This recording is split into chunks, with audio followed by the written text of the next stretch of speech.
Hey everybody. So, I don't talk about goaltenders a whole lot on this channel, and I don't really know why. There's no particular reason for that. I just usually end up talking about, position players more than goaltenders. But I do want to look at the top goaltenders from last year by save percentage and really look at, which of these goaltenders do I think can repeat their success from last season and have another great year in 2018-19, and which ones do I think might drop off a little bit and not play quite as well. So basically what I did is I took the top 10 goaltenders from last season by save percentage, and they had to have played at least 40 games. So they were starting goaltenders. Even if they missed a little time with injury, they were the team's main starter. They played at least 40 games. And then I took, the 10 highest save percentages. And basically, I use save percentage because you have two main stats with goaltenders to look at things like this. And you have goals against and you have save percentage. And I don't like goals against as much because I think goals against is more reflective of the team rather than completely the goaltender. With goals against average, you could be a really good goaltender, but if you're playing on a lousy team and, a team with bad defense that gives up a lot of shots, you might give up 3 goals a game, and if you're up near 3 goals a game against per game, that's pretty bad this day and age in the NHL. But if you've got a garbage team in front of you, then it's not always your fault. Save percentage, while it's not a perfect stat, and there's no stat in the NHL that's perfect, save percentage I think is a better reflection of the goaltender. What percentage of shots are you making saves on? Now, sure, your defense in front of you plays a big role in the quality of shots against, and maybe a save percentage would be down a little lower if you have a bad defense in front of you who are giving up, chances right in the slot or not clearing away rebounds, stuff like that. But overall, I think save percentage is a better reflection of how good a goaltender is playing than goals against is. So I used save percentage, and basically the numbers looked like this. Antti Raanta in Arizona was number one of goaltenders that played 40-plus games with a .930 save percentage last year. Raanta didn't start off the year great, had injury problems, but really, really was on fire the second half of the season and played great in goal for Arizona, which should give them a lot of confidence in him going into this coming season. Marc-Andre Fleury and Pekka Rinne were tied for second with a .927 save percentage. John Gibson in Anaheim had a .926. Connor Hellebuck had a .924. Jonathan Quick and Sergei Bobrovsky both had .921s. Semyon Varlamov in Colorado had a .920. Andrei Vasilevsky with Tampa Bay had a .919. Freddie Anderson had a .918 in Toronto, and also Devin Dubnyk had a .918, but I couldn't fit him on. He was the 11th guy, and Anderson played more games, so I put Anderson on the list and not Dubnyk because Anderson played more games. So these were your top 10 save percentages among goaltenders that played 40-plus games last year. And when you look at it, Antti Raanta, not a playoff team in Arizona. Marc-Andre Fleury in Vegas, playoff team. Rinne, playoff team. Gibson, playoff team. Hellebuck, playoff team. Quick, playoff team. Bobrovsky, playoff team. Varlamov, playoff team, even though Varlamov got injured at the end of the season and didn't play in the playoffs. Vasilevsky, playoff team. Anderson, playoff team. 9 out of 10 of these 9 out of 10 teams that these goaltenders play for made the playoffs, which shows you, again, goaltending is vital and extremely important in the NHL. So let's look and see who is likely to repeat, at this level of success next year. Antti Raanta with a .930 led the league. That is incredibly good. Listen, I think Antti Raanta can absolutely be a good, very, very good NHL starting goaltender. I don't expect a .930 again. I just don't. That's an extremely high number, and you really don't see that number that high very often.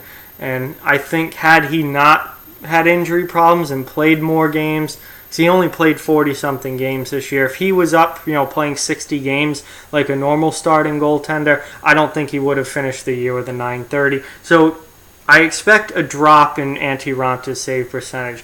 Maybe not a huge one, but maybe down near .920, .921, something like that. I don't think he's going to repeat a .930. Marc-Andre Fleury with a .927. I see Vegas regressing a little bit this year. I don't think they're going to, hugely flop and fall on their faces and go from being a division winner and Stanley Cup finalist to being a last place team or anything. But I do expect a little bit of a drop off from Vegas. And again, Fleury only played 40-something games in the regular season last year. He had injury problems as well. If he had played a full season, I don't know if his save percentage would have been that high. So I expect a little bit lower from Fleury this year. Although probably not, a huge difference, but a little bit of a drop. Pekka Rinne, .927 last year, Vezina Trophy winner. Rinne, I could definitely see doing this again. He has what I think is the league's best defense in front of him. Nashville's defense core is just unreal. They're a very good defensive team as a whole, not just the defensemen, but their forwards play in their own end very well. So I could absolutely see Pekka Rinne repeating this level of success and having another Vezina-type season this year. John Gibson in Anaheim. Anaheim's a team that I expect to probably fall off the map a little bit this year. I don't think they made any major improvements in the offseason. They're an older team.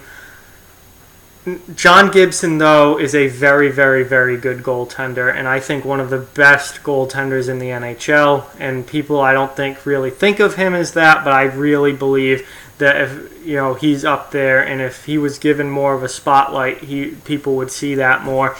So I think John Gibson is absolutely capable of a .926 again this year. I think he could easily be there or even higher this coming season. I'm expecting big things from John Gibson this year. Connor Hellebuyck with a .924. Hellebuyck is a tough one to judge because last year was a breakout season for him.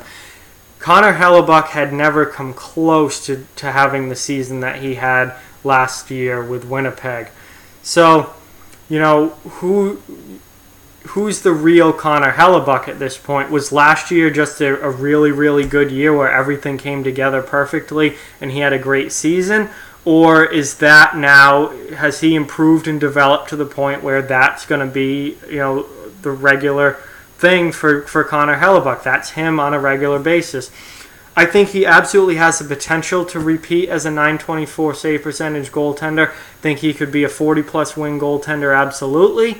I also think maybe he drops off a little bit. Maybe last year was just, a really good season, and that's not really who he is, and we see a bit of a drop.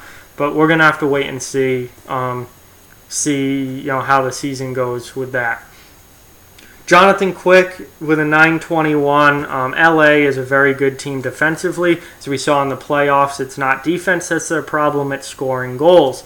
If Quick stays healthy, he could easily do .921 again, maybe even be better. I could see him up near .925 without a doubt this season.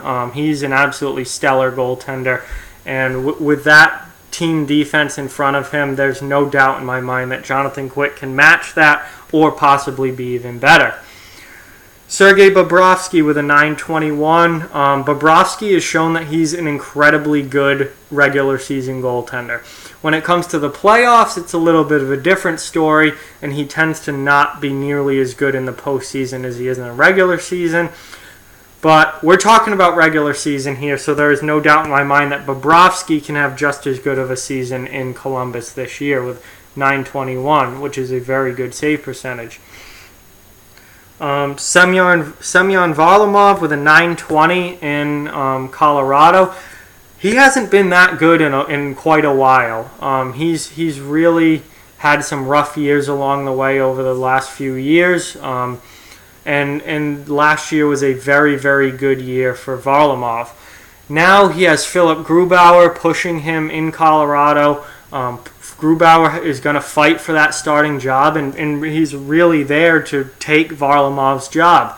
So that's a good problem to have if you're the Colorado Avalanche. You have really two starting level goaltenders, and Grubauer is going to want that starting job. Varlamov has had injury problems throughout his career, and we saw it again at the end of last season. But overall, last year was a very, very good year for him. I really don't see him doing that again. I'm willing to bet that by mid-season towards the end of the year, Philip Grubauer is probably your starting goaltender in Colorado, and Varlamov's going to fall off a little bit and get pushed to a backup role. I think that's what's going to happen this season. So I do not expect Varlamov to put up numbers this good again. Andrei Vasilevsky with a .919 in Tampa Bay. I think his number will be even higher this year. He's still a young goaltender. He's a developing goaltender. He was incredible in the playoffs for Tampa Bay this past postseason. I think his number ends up higher than .919. I think he gets up into the .924-ish range where Connor Hellebuck was last year.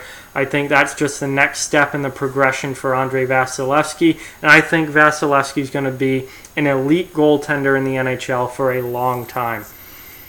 Finally, Freddie Anderson in Toronto with a .918. To be honest with you, I think that's about as good as you can do in Toronto. Freddie Anderson is a very, very good goaltender, and he had a very good season last year. And I think .918 over the course of a regular season is just about as good as you can do with that defense in Toronto. Toronto does not have a good defense core. That's going to be a huge weakness with that team throughout this season. And until they get a true, top pair defenseman in there to go along with Morgan Riley, I think they're going to struggle keeping the puck out of their own net. And Anderson has to stand on his head just to get to a .918. So I think that's probably where he'll be because he's that good of a goaltender, but I don't see him getting any higher than that because the defense just isn't good enough in Toronto to have a save percentage higher than that. So, as you can see, there are some very, very good goaltenders on this list, and there are some I expect to be this good again next year, without a doubt. There are some I think we're going to definitely see a bit of a drop-off from. And overall, as you've seen, if you're one of the best goaltenders in the league, you're probably going to the playoffs, and that just shows how important goaltending is in the NHL. And a goaltender can pretty much single-handedly be the reason why or why not the team makes the playoffs. So let me know what you guys think down in the comments below. Which goaltender is going to repeat that success? Which ones are going to drop off? Do you agree with who I think is going to drop off and who's going to stay up there? And just let me know in the comments below. Like, comment, share, subscribe, follow on social media. Check out offthewallhockey.com. All those links are in the description below. Keep spreading the word about this channel. Let's keep this thing growing. Thank you very much for watching. I hope you enjoyed the video, and I'll talk to you guys soon.